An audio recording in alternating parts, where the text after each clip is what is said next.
आज हम एक ऐसी छोटी परंतु अति महत्वपूर्ण बात की आपको जानकारी देंगे,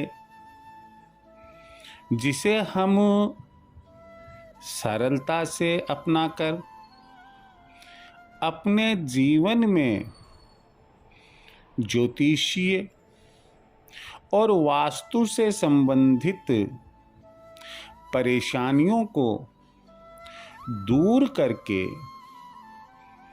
आप सुखी और स्वस्थ जीवन जी सकते हैं। हम आज जो बात आपसे शेयर करने जा रहे हैं वह जूते और चप्पल से संबंधित ज्योतिष एवं वास्तु के नियमों से जुड़ी हुई है। आप सोच रहे होंगे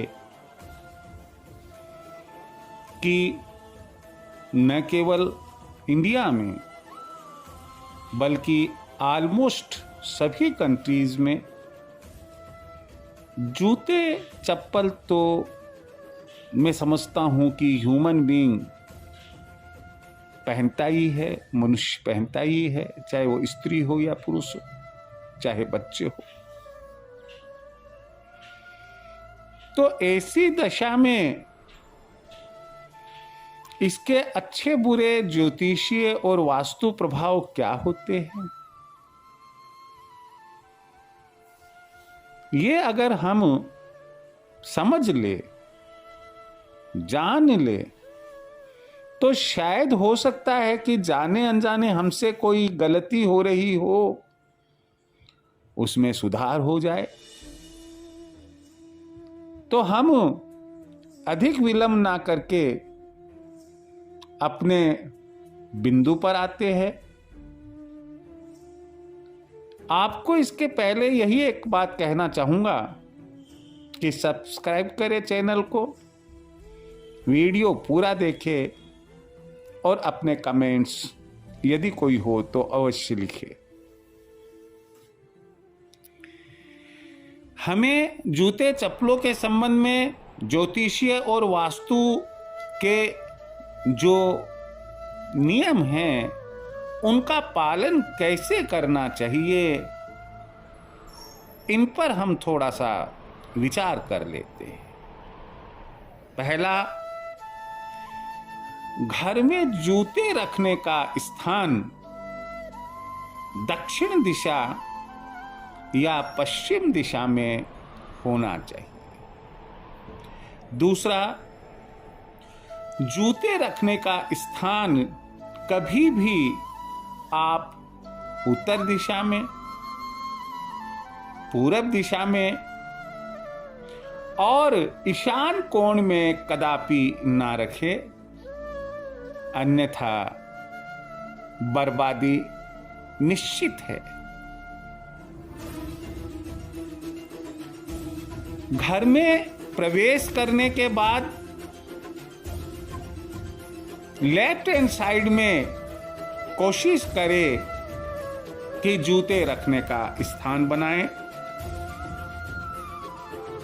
जूते चप्पल ना मालूम कहां कहां जाकर आती है और ना मालूम कहां कहां की मिट्टी रज उसमें लगी हुई होती है। इसलिए हमारे पुराने बुजुर्ग तो ये कहते थे कि भैया मुख्य द्वार के बाहर ही आप जूते चप्पल खोलें। परंतु आजकल तो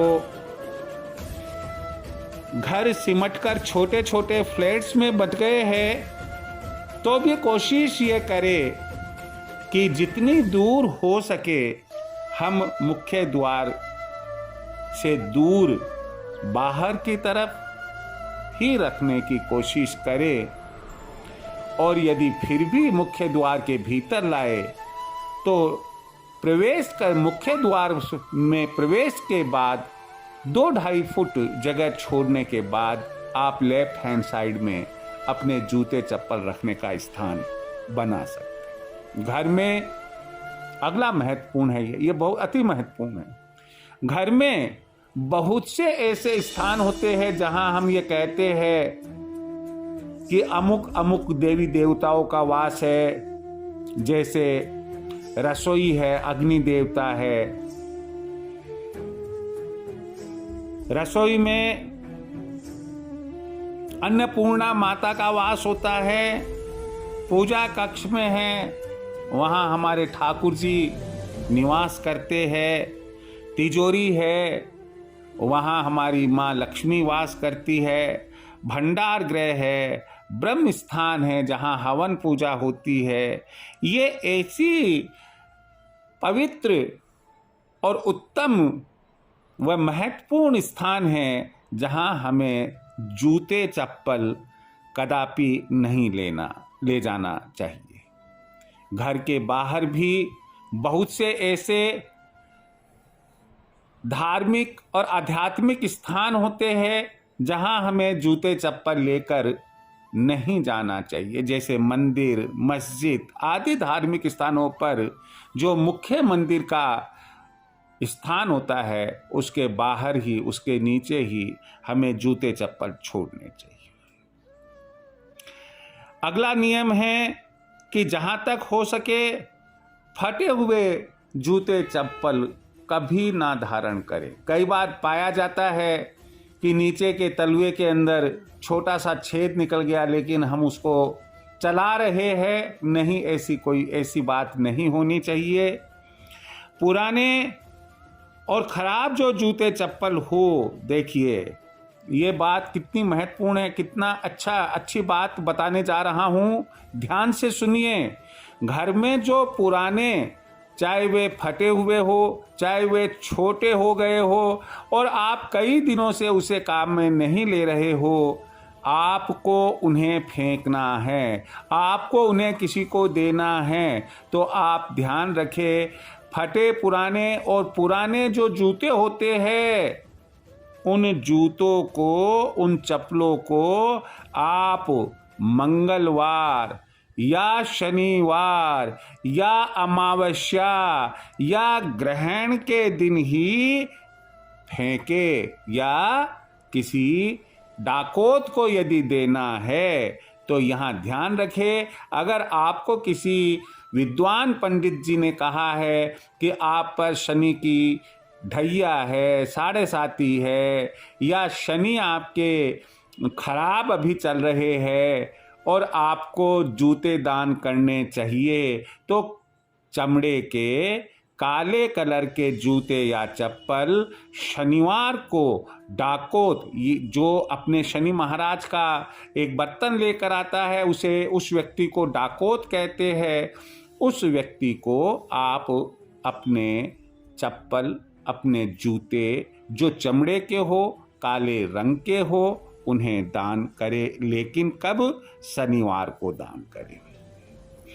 आप, नेक्स्ट नियम है, अगर आप मंदिर या मस्जिद गए, किसी धार्मिक स्थल पर गए और आपके जूते वहां से कोई चोरी करके ले गया, आप मलाल मत कीजिए। मलाल का मतलब है दुख मत कीजिए, बल्कि आपको ऐसी खुशी महसूस होनी चाहिए कि हो सकता है कि मेरा कोई दुर्भाग्य हो और वो दुर्भाग्य उन जूतों के साथ में चला गया हो। लेकिन यहाँ एक बात और ध्यान रखिएगा, कई लोग ये सोचते हैं कि अरे यार मेरे जूते ले गया, चलो मैं भी कोई दूसरे बढ़िया सी जूते पहनकर चला आता हूँ। लेकिन यदि जो दूसरे जूते आपने पहन लिए तो उसका जो दुर्भाग्य है वो आपके घर पर आ जाएगा। इसलिए नंगे पांव आ जाइए, दुकान से नए खरीद कर पहन कर आ जाइए, लेकिन किसी भी हाल में आपको किसी दूसरे के जूते चप्पल नहीं पहनकर आना है, अन्यथा एक नकारात्मक ऊर्जा आपके साथ में आ जाएगी। अब भाई जूते पुराने हो गए, फेंक दिए, भाई जूते नए भी तो चाहिएंगे। जूते नए यानी कि क्रय करना है। कब क्रय नहीं करे? मंगलवार, शनिवार, अमावस्या, ग्रहण काल, इनमें क्रय नहीं करे।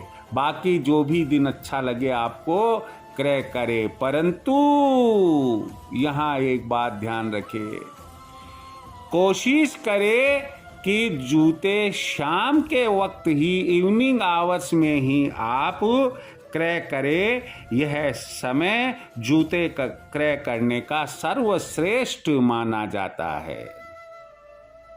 अगला महत्वपूर्ण बिंदु, अगर आप स्टूडेंट है, कॉम्पिटिटिव एग्जाम देने के लिए कैंडिडेट के रूप में जा रहे हैं, आप किसी इंटरव्यू में जा रहे हैं, आप कदापि सफेद जूते पहनकर ना जाए। नेक्स्ट जो नियम ध्यान रखना है, घर में जूतों को कभी भी टांग कर नहीं रखना चाहिए। कई घरों में ऐसा पाया जाता है कि वो चाहे फैशन हो या कोई चंचलता हो, जूतों को भी टांग कर रखते हैं। कभी भी जूतों को, चप्पलों को टांग कर नहीं रखना चाहिए। अगला बिंदु है, यदि आपके जूते चप्पल उल्टे हो गए हैं, आप उन्हें सुल्टा कर दीजिए। बड़े बुजुर्ग कहते हैं कि उल्टे जूते अच्छे नहीं माने जाते हैं, लेकिन साथ ही एक बात और कहते हैं कि किसी दूसरे के जूते उल्टे हो, आप उन दूसरों के जूते चप्पलों को सुल्टा ना करें। इसी प्रकार यदि एक के ऊपर एक जूता या एक के ऊपर एक चप्पल रखने में आ गई है या हो गई है, आप उन्हें तुरंत प्रभाव से सही कर दीजिए। घर में किसी भी हाल में ऐसी स्थिति शुभ नहीं मानी जाती है। बुजुर्गवार एक बात और कहते हैं जो हमें ध्यान रखनी है कि अगर हमारी चप्पल की दोनों जूतों की एड़ियां परस्पर मिली हुई दिख रही है, इसका मतलब यह होता है, यह मानकर चला जाता है कि हमारी यात्रा शीघ्र ही होगी। कहने का मतलब हम वह स्थान छोड़ने वाले हैं। अंतिम नियम में आपको बताने जा रहा हूं कि घर में जूते चप्पल बिखरी हुई अवस्था में भी नहीं होना चाहिए, अन्यथा दुखों का यह भी एक कारण हो सकता है। इस प्रकार छोटी सी लेकिन बहुत ही सुंदर और अच्छी बात मैंने आप लोगों को बताई है। अगर आप समझे तो उत्तम है। बाकी साइंटिफिक ज़माना है, साइंस का ज़माना है, और इस वैज्ञानिक युग में कौन कितना समझता है, कितना मानता है, यह स्वयं पर ही निर्भर करता है। हमें आप दकियानुसी विचार वाले ना समझकर एक इस तरह से विचारों को ग्रहण करें कि हम और आप सब स्वस्थ और सुखी रहे।